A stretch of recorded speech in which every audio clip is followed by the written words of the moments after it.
சற்று முன் செந்தில் பாலாஜி ஆட்டம் ஆரம்பம். அடுத்த கட்ட விசாரணை. டெல்லிக்கு தட்டி தூக்கி போகிறதா செல்ல முடிவு.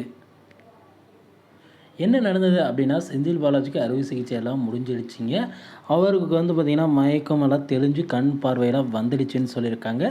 இப்போ சீராக இருக்கிறதா பார்த்திங்கன்னா செய்தி எல்லாமே வந்துடுச்சுங்க. இப்போ என்ன அதுக்கு அடுத்த விசாரணை என்ன அப்படின்னா, நீங்கள் அதாவது ஓமந்தூர் ஹாஸ்பிட்டலில் இருந்தாங்க. அதுக்கப்புறம் அங்கேருந்து பார்த்திங்கன்னா அப்படியே ஷிஃப்ட் பண்ணாங்க. ஷிஃப்ட் பண்ணி ஒரு வழியாக பார்த்திங்கன்னா ஆப்ரேஷன் எல்லாமே முடிஞ்சிடுச்சு. இப்போ ஆட்கொணர்வு மனு பார்த்திங்கன்னா போயிட்டு இருக்குது. இந்த டைமில் பார்த்திங்கன்னா அவங்க ஆட்கொணர்வு மனு வச்சது பார்த்திங்கன்னா தவறு அப்படின்னு அமலாக்கத்துறையினர் சொல்லிட்டு இருக்காங்க. ஒரு பக்கம் இல்லை, நீங்கள் ப்ராப்பராக பார்த்திங்கன்னா கைது பண்ணல, அதுக்கோசரம் தான் நாங்கள் ஆட்கொணர்வு மனு வைத்தோம் அப்படின்ட்டு செந்தில் பாலாஜி தரப்பினரும் பார்த்திங்கன்னா வாதாடிட்டு இருக்காங்க.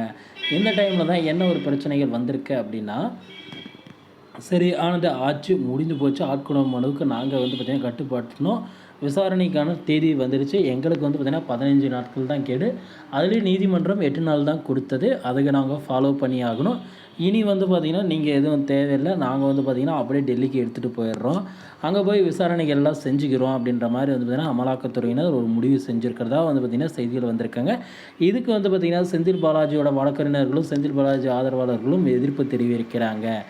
ஏன் அப்படின்னா, செந்தில் பாலாஜிக்கு பார்த்திங்கன்னா இப்பொழுது தான் அவர் பார்த்திங்கன்னா உடல் குன்றிய நிலையில் தான் இருக்கார். அறுவை சிகிச்சை இப்போ தான் முடிச்சிருக்காங்க. இந்த டைமில் பார்த்திங்கன்னா அவரை அரெஸ்ட் பண்ணுறது பார்த்திங்கன்னா மனித உரிமை மீறலாக இருக்கும்.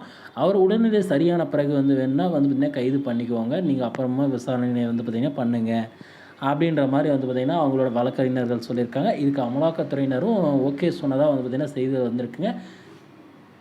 என்ன தான் பண்ணாலும் பார்த்திங்கன்னா ஒரு கட்டத்துக்கு மேலே கண்டிப்பாக பார்த்திங்கன்னா செந்தில் பாலாஜி குண்டு கட்டாக தூக்கிட்டு போக தாங்க போகிறாங்க டெல்லிக்கு கொண்டு போய்ட்டு அங்கே விசாரணைகள் செய்ய தாங்க போகிறாங்க.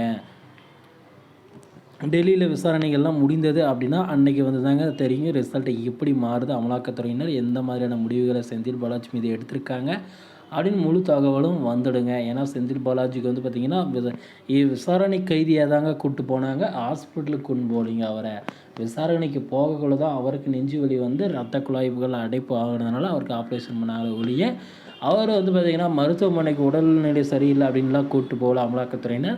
இதனால் அவர் ரெஸ்ட் எடுத்து முடிச்சிட்டாரு. இனி அறுவை சிகிச்சையும் முடிந்தது.